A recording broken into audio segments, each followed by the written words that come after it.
ইফতার তাড়াতাড়ি করে কইরো। আল্লাহর নবী বলছে উম্মত সেহেরি দেরি করে খাইও, মানে কষ্ট যাতে না হয়। ইফতার করো তাড়াতাড়ি, যাতে সময় হইছে সাথে সাথে ইফতার করো, এর মধ্যেই বরকত।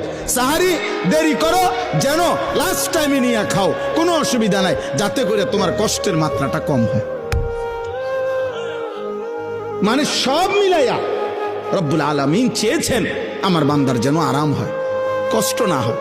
ইউরিদুল্লাহু বিকুমুল ইউসরা ওয়ালা ইউরিদু বিকুমুল উসরা।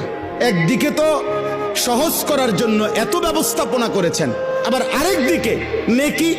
আল্লাহ তাআলা যেন বললেন রমজানের এক একটা মুহূর্ত আমি স্বর্ণের দামে না, রূপের দামে না, মণি মুক্তার দামে না, বরং আসমান জমিনটাকে যদি 112 দাম ধরো, আসমান জমিন পুরা সৃষ্টির, সেটার যেই দাম আসবে আল্লাহ বলে তার চাইতে কোটি গুণ বেশি দাম